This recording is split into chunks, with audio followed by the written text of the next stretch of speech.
So this video is sponsored by the Slowpoke World merch store. So much time has gone into these designs. Go check them out. We got ourselves a Turnus looking ones, got ourselves some good artwork, and we got ourselves some Slowpoke World merch. If you want to look swaggy, cool, and support the channel, then go check it out. Link in the description. Really appreciate it. If you do end up buying something, send me a picture. You get featured in a video. I think these designs are all hella smart. I can't wait for my samples to get here.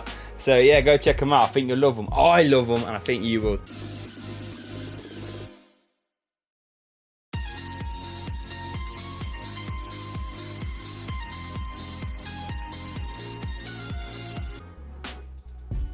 Right, so we do this every time there's a new set inclusion, and today is going to be a special version because it's going to be 40, that's right, you heard me correct, 40 post-rotation deck list, all ready to go straight into TCGs. Copy and paste them from the spreadsheet in the description. Sounds good? Let's have a look.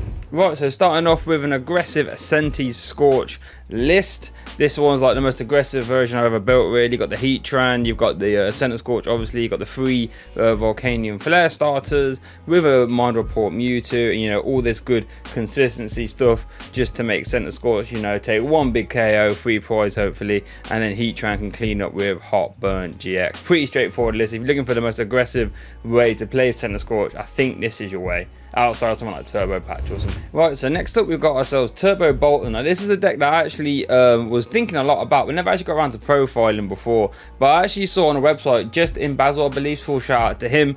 I sort of got the idea from his list where he had the KOKO as like a pivot and an alternate attacker with the Arcazult to really pile on the pressure. He was playing hammers. I didn't really feel that, so I just upped the consistency and added Turbo Patches to make it a little more aggressive. If you want to hear a bit more reasoning as to why this deck could or couldn't be good, make sure to check out his website. Okay, I'll try and leave it in the description. But yeah, Turbo Bolton, hella fun, big ramp damage. Right, so next up's one of my favourites, deep and dear to my heart. We got ourselves Darkbox. Darkbox has 2 ways to play it post rotation. First way is this way, Sharpedo, Weavile, Nets. We're going to use Sharpedo to get a whole bunch of Dark Energy in play, pile them onto your tag team attackers. Umbreon Darkrai obviously having its GX attack that knocks out anything. Sableye Tyranitar takes extra prize on Dedenne. Guzzlord takes extra prize on whatever. And Greninja Zoroark just does big damage depending on how much energy you've got in play. So all super synergistic really. Weavile lets you maneuver around them nicely. So yeah, if you have the dark types, well, a dark box I should say, this is one way to play it. Then you got the other way to play Darkbox, which is your Hyperia. No, it's not. It's Hydreigon. I don't know why I said Hyperia before. You got Hydreigon. The Dark Squall ability lets you throw as many dark energy from your hand down to your Pokemon as often as you like. Now, I haven't actually managed to fit in Weavile here, so you're going to have to make sure you throw them on exactly the Pokemon you want. Wouldn't be too hard to fit Weavile in as well, though, but granted, you are stage 2, so just be careful of winning too many Pokemon. So yeah, here's a decent little list for this. Keynote, you got like a Sableye now to attack with, because you can spread damage with the Umbreon Darkrai. Pierce is really good for getting out your Hydreigon. So yeah, Hydreigon box, fellas. Don't sleep on it. It's actually pretty good. Right, so next up we've got ourselves Dragapult VMAX. Now, on face value, it's a really risky play because you get absolutely destroyed by a Turnus VMAX. But everywhere else, you got the Giant Bombs.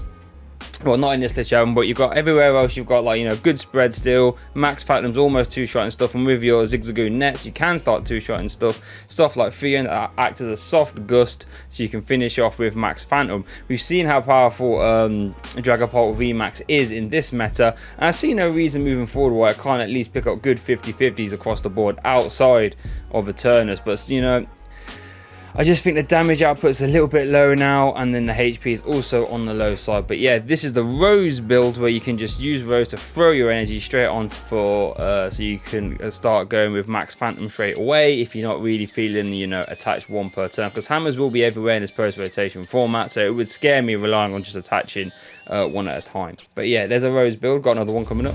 Alright, now this second way is probably my favourite way to play it. This is Giant Bombs with Turbo Patch. So this is going to allow us to sort of accelerate our energies with our Turbo Patches to our Dragapult Vs. Then you can evolve them, so you can start swinging with Max Phantom in 1 turn. Giant Bomb's going to help supplement our damage, obviously. Then you still got stuff like Soft Fion, and you've still got Galarian Zigzagoons. You sort of manipulate damage that way. Jirachi might be knocking about a lot in the post-rotation format, so being able to just pick them off nice and quickly and threaten 2 shots everywhere else with Giant Bomb as well, it's kind of cool. So any Dragapult players out there, it's not quite dead yet, baby, don't worry. Alright, should we get onto the big scary Eternatus Eternatus deck? So here's the first one we've got here. This is Eternatus VMAX Obstagoon. Obviously Eternatus VMAX needs to have 8 dark Pokemon in play for it to do its max damage. So we're actually going to play, we already played the Galarian Zigzagoons at a 4 count with Headbutt Tantrums, which are good for manipulating damage. But we also now play 4 Galarian Obstagoon I should say, just so the Untamed Shout is going to let Dreadend start creeping into numbers it really has no right to be hitting, and potentially start one-shotting in the mirror, which is absolutely bonkers to think about. We still got the 3 Hooper, we still got 4 Crobats, so yeah, everything outside of that is super consistency. It's not actually too scary to get Galarian Obstagoon out with Piers, so yeah, there's that. So yeah, this is a bit of a spicy homebrew. Eternatus VMAX, we use Martial Arts Dojo to start cheating our way into damage that we really shouldn't be doing again. You know, if we're behind on prize, we start hitting 310, and then in combination with our many Zigzagoons and our nets, we can start doing silly damage again, potentially one shot in the mirror or one shot and stuff like Center Scorch and Salamence. Because we play the fighting energies now, we can actually make a little bit more use of the evil Admonition Hooper, because that's got a colorless attack cast as well. Outside that, pretty standard show, you know, Force Scoop up net, air balloons, the same support line, really using Marnie to disrupt our opponent because we can just Crobat out of it. So yeah, Eternatus VMAX Dojo. Okay, next up we've got a bit more of a standard Eternatus list, Eternatus VMAX Hammers. The idea of this one is when it combines annoying dark Pokemon such as Absol or Nickit from Sword and Shield. Obviously Absol makes our opponent's active basic Pokemon have an extra retreat cast. Combine that with stuff like Crushing Hammers, and we're just going to basically say, right, we're going to one-shot most tag teams in combination with Zigzagoon, and then all VMAXs we are going to two-shot, but you're not going to be attacking us because we have our Crushing Hammers and we're hopefully removing energy with that. You can get a little bit more spicy and start playing stuff like Team Yell if you really want to lean into that, but I think, you know, 1 Absol and 4 Hammers, and 2 dangerous drills as well is enough energy denial in my opinion. So if you want to be a bit more of a naughty geezer, there's an Eternatus list for you. Now on the flip side, if you're actually scared of the hammers, you can play this Eternatus build where you play Weavile Jet. It's going to let us maneuver around energy as much as we like, and then to get energies into play, we have red blue. So we're not actually super reliant on the red blue. We can just like attach 1 per turn and just, you know, hopefully keep enough in place where you can always dread end. But red blue, if you do manage to get into it, it's going to, you know, spawn you another 2 energy, and all of a sudden then if we can manage to pull that off, you start doing some nutty stuff, like, you know, maneuvering around Eternatus VMAXs and stuff like this. What is really neat though is you can start playing stuff like Mega Sableye Tyranitar just to try and greedy crush, you know, take 1 VMAX KO and then or tag team KO, and then just use greedy crush to KO with the Dene on the bench, because, you know, with 5 range is not too hard when you can just try and keep them all in play and just Weavile them to the Pokemon that you want. So yeah, Eternatus VMAX Weavile. If you're scared of energy denial, this could be the best way to play it. Right, so I was actually in editing and I realized I actually forgot this list. It's actually my favorite Eternatus VMAX list as well. So it's Eternatus VMAX Turbo Patch Energy Switch. So we're trying to, you know, have a little bit of defense against hammers with Turbo Patch, having the versatility of like a one of Malolana with some energy switch dotted about as well, so we can just get funky with it, you know, try and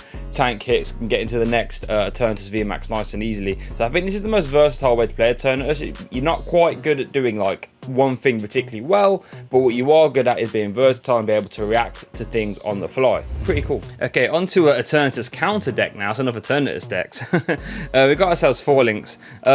Super cool little Pokemon. Team attack does more damage depending on how many Forlinks you have in play. So you've got the baby Forlinks, and you got the Forlinks V, which reduces damage that all your Forlinks take. Now, unfortunately, we don't really have enough energy to attack with Giga Impact that often. But, I mean, well, we do, but it's not going to happen. So what we do is a real big turbo build. We play stuff like Great Ball, Judge's Whistle, Quick Ball, Poker Gears, and Sonya to help get our stuff out in combination with Capture Energy, and we're going to really try and get as many Forlinks into play as often as we can, and just be like, right, we're 1 prize that's potentially 2-shot in under the right circumstances with Dojo in play as well, and against 3 prizes that's fine. Scary stuff like ADP, however, it's not. Worth noting, Cape of Toughness might actually make your Forlinks start to tank hits, provided you got enough Forlinks V out potentially. Who knows? But yeah, Forlinks, pretty fun deck, and I'll definitely be playing this one. Okay, on to one of my favourite cards from the set. We've got ourselves Greedent, Stage 1 Pokemon with Smack and Run for a twin energy. You do 100 damage and you put all Pokemon cards attached to this Pokemon and the Pokemon into your hand. So you can just like hit and run, start promoting stuff like Zamazenta. If they're playing against a VMAX, obviously they can't hit you.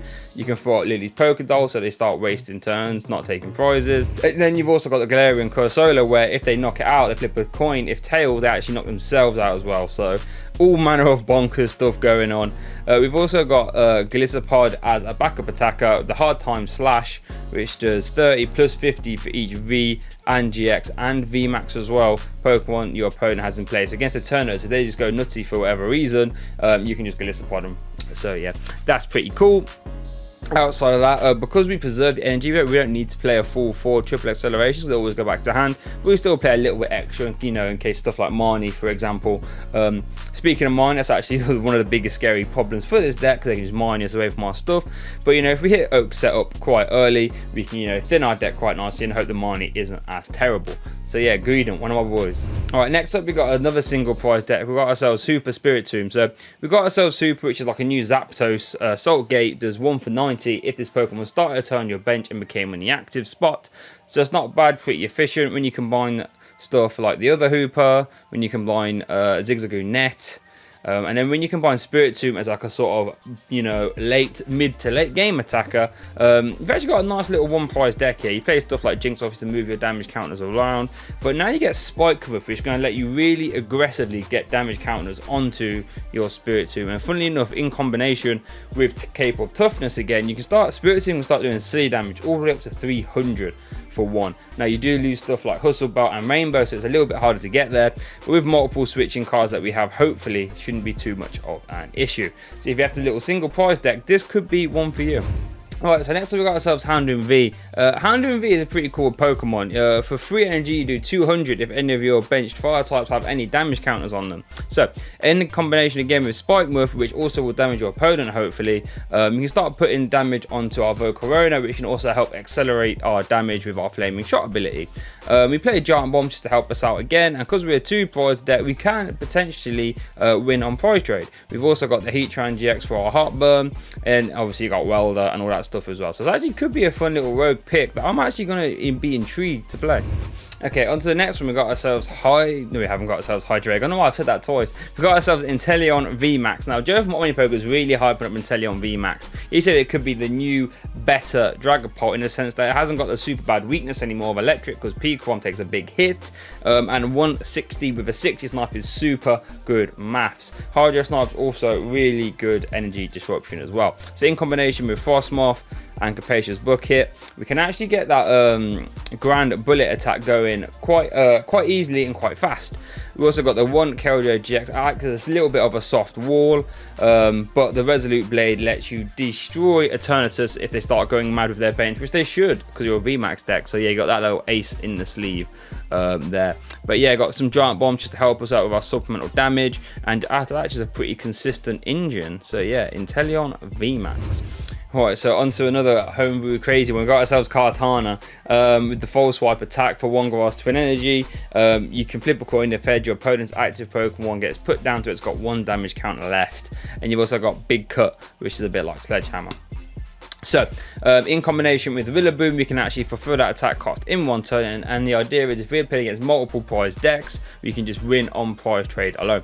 We'll have stuff like, that's meant to be a Glimwood Tangle, but we'll have stuff like a Glimwood Tangle, which would let us reflip coins for the use of an attack. So let's say we use False Swipe and we flip Tails, we can use Glimwood Tangle to reflip, hopefully get heads and bump, there's your, and that's it. So that's all well and good, but in combination with Galarian Slowbro, we can poison them first, then flip heads. Now they're going to die straight away, hella fun.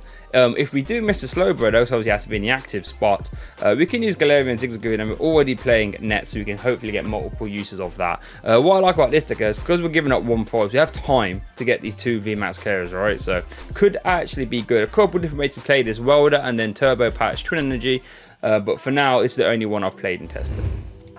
Okay, on to another little fun one here. We got ourselves Mad Party. Obviously, Mad Party relies on super fragile attackers like Bunnelby, and potentially Poltegeist as well. They all attack for a 2 energy, and well, the ones that you can attack with, I should say, attack for a 2 energy with the Mad Party attack, which is 20 damage times the amount of Mad Party Pokemon in your discard pile. So the idea is you can just throw a lot of them in the bin. You got like the Dene here, and then you've got a Galarian, Mr. Rhyme. You just throw in the bin and just try and win on prize trade alone. In actuality though, I think HP is a little bit too hard for this deck to be super competitive, but I'm sure you'll have some fun win games as well. So Mad Party. Okay, next up we've got Lucario, Mermetal, Zacian.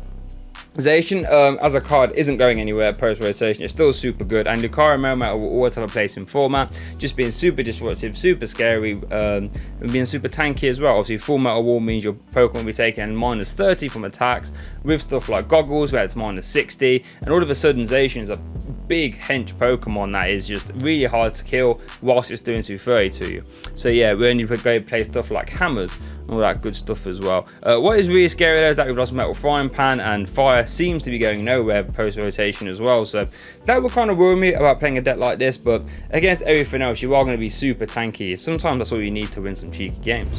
Next up, we got ourselves straight Decidueye. Now I'm not going to lie, this is a straight rip from Omnipoke's channel, so make sure you go check them out if you want to hear more in-depth discussion as to why the cards are counted this way.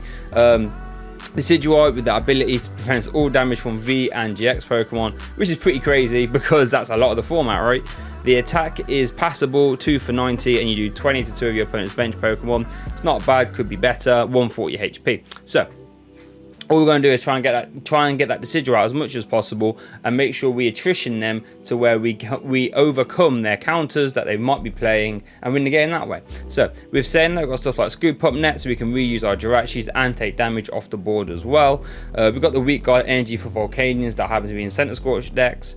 Capture Energy to help get out more Rowlet, but it's worth noting this Rowlet with its ability can actually do the Wind Shard attack, which is a 60 snipe for free, provided you play Bird Keeper that turn. So that might let you get missed KOs. Kind of cheeky. So yeah, if you want to be a counter deck player, this is actually a really good way to play it. So if you want to discard all your opponent's energy whilst being a fighting type, which is a good type to be right now, Rhyperior could be the deck for you. Big basic Pokemon with 230 HP is really tanky. Drill Room for 1 fighting, 2 colorless, you do 80 damage, and you auto discard an energy attached to your opponent's active. Heavy Rock Artillery isn't half bad either, 210 for 4. The main reason we're playing those for the energy discard, so we'll play stuff like Crushing Hammer to discard more energy, and we've got Clefable with Nets to discard even more. Because we're playing Nets, we can play stuff like Mewtwo and Jirachi, and obviously we've got the whole Welder package here. And Cape of Toughness pushes Rhyperior up to 280 HP, which is silly. And because we're already running Fire Energy, we can actually have a similar attack with Torkoal V to help cover Zacian weakness. And actually discards 2 energies from your opponent's active, which is even more bonkers, but it is for 1 more energy as well. So you got yourself Rhyperior. On to one of the more forgotten VMAXs from Mobile Clash, to be fair. You got yourselves Rillaboom VMAX. Big scary geezer, 130 HP damage, and you can discard up to 3 leaf grass energies from this Pokemon. You do 50 for each one you do, so you can top out at like a 280, which is quite cool. But the only problem is you're a stage 2 that's attacking with a stage 1. Granted, when you do get Rillaboom out, you're laughing, but it's just getting to that point. You could play like a Raw Egg Engine. I'm not a fan of it, so we're just gonna opt for super consistency here. Make sure you are playing your weak guards though, and your good Hallers, you can find them because you will need them. But yeah, worth noting, we've also got the Cramorant for Spit Shot, which is kind of cool, so we're going to use Rillaboom to power that up. And we've got Shaman as a free retreat pivot and a bit of a nuke attacker as well. So yeah, Rillaboom VMAX. Right, here's another little homebrew. Well, it actually has a lot of potential. We got ourselves attacking Sableye. So Crazy Claws was always an attack that was really good, but a little bit too hard to power up. 60 for each damage counter on your opponent's active. So with the advent of Turbo Patch, we can actually semi-reliably get Crazy Claws, chainable. So how are we going to get damage into play? Well, we've got ourselves Roxie Wheezing package. Obviously, Wheezing will put 1 damage counter on each of your opponent's Pokemon when discarded with the effect of Roxie. But we also play the new Arcazot, which is really cool, which is when your opponent attaches an energy from their hand to one of their Pokemon, put 2 damage counters on. So against Welder decks, they're taking 4 damage counters just for the Welder alone. So it's actually really cool, and it actually means with this sort of Roxie, Zigzagoon, Net, and Arcazot package, getting damage in play really isn't hard. The hardest bit is just flipping heads on your Turbo Patch. But if you can flip heads, then this could be a really powerful deck for you. Onto one of the first decks that I profiled from Darkness Ablaze. We've got ourselves Salamence VMAX Coalossal. Might not be one you've heard too much about, but Max Wings, obviously, because it's all colorless, you can take good use of Coalossal's ability, which let you get 1 fire and 1 fighting energy from your bin and attach them to your Pokemon. So that means against a lot of things we can use Salamence, and against electric and dark stuff that happens to be weak to fighting, we can use our stuff like Sandaconda, and we can use our stuff like our Coalossal potentially as well. But because we are running 5 energies, you can run an Entei, you can also run a Ninetales V if you like, and then we get use of Dubwol V, Strong Card, and a Cramorant as well. Obviously the scary thing is you have to get out of stage 2 for this, but if you do, you've actually got a lot of utility attackers here, which I actually makes me think this could be a promising archetype. Onto my favourite Salamence VMAX deck though, it's got to be Porygon Z, that crazy code ability which is going to let you just vomit special energy into play, right? So we can use stuff like triple accelerations, we can use capture energies to, which is really cool, really increase our consistency. Powerful energy, which makes Max Wing potentially start taking one-shots. And then recycle energy as well, so we can start paying for treat, get the energies back and reattach them. Super cool. When you get the Porygon Z out, you have so much control over the game. Again, we play the Cramorant and the Dubwol package because these two cards in combination with powerful energy, well, Cramorant more so with recycle and Dubwol with powerful energy, means you got some really good utility attackers here as well. And then against everything else, you got Salamence just slapping them for 240 upwards. So yeah, Salamence, Porygon Z. And then probably onto my least favourite Salamence build, you got Salamence Welder. I feel as if you're going to play a Welder deck, there's probably better options. But if you really dead set on playing Welder Salamence, it is a deck that you will get good, good games with. I just feel there's probably better options to play. Worth noting, in this version, you obviously get access to Heatran and Hotburn. So yeah, Salamence Welder. So we've already seen a Salamence Coalossal deck. We've actually got Coalossal Sandaconda, which is a bit more of a conventional partner for Coalossal. Sandbreath still super strong in combination with Fighting Dojo. Does 220 for free and discard 2. So obviously one shots all fighting weak stuff, and with Dojo you can start creeping up to knocking out V Pokemon also. We do play the Ninetales in here just to copy attacks. Obviously we can use fire energy in this build. And outside that, again, it's just a super consistent list, really. Can't go wrong, Sandaconda. I mean, it's a stage 2, but it's going to be a big, reliable beat stick Pokemon. So, yeah. So, next up, we've got another fighting counter deck. Galarian Farfetch, baby. A super strong stage 1 Pokemon. There's Meteor Assault for 180 damage. 1 shot to Eternatus, 2 shots everything else. And that's the idea, because we're going to try and uptrade as much as we can. We play Silvally just to help us keep drawing. We've got Karate Belt to remove that fighting energy cost. So in theory, we can just do this attack for a twin energy if we're behind on prizes, which we should be because we have to evolve up all the time. So yeah, Guz Hala just keeps everything ticking over. You've got the Dojo to start reaching good numbers, and you've got Silvally just to keep ticking over as well and seeing cards. So it's actually a pretty fun deck, and I can't wait to play this one. Okay, we've got ourselves another fighting deck. We've got ourselves Stonjourner VMAX Greens. Now, with the banning of what's it called, Miss Majors, Green's deck's gonna have to go down a Magneton route now, which is when you're behind on prizes. No, you can knock itself out, I should say, and you can search your deck for 3 supporter cards and put them into your hands. What that basically means is knock this Pokemon out, grab Surge, and then go crazy, right? So you can do stuff like Surge, Green's bosses, for example, or like Yelgor, Malamar. It's all combination of bonkers things, really. We play a lot of Energy Disruption as well. So yeah, pretty fun deck. If you want to take Stonjourner, slap your fighting weak stuff and be disrupted against everything else, this could be the deck for you. Now, if you like Stonjourner but you want to be super aggressive with it, then you can play Stonjourner Rose. Obviously using Rose to get energies into play onto your Stonjourner. Use Silvally to draw up after you've discarded your hand. And then just be tanky with stuff like Throw and in DDV as well. We played a big charm in here.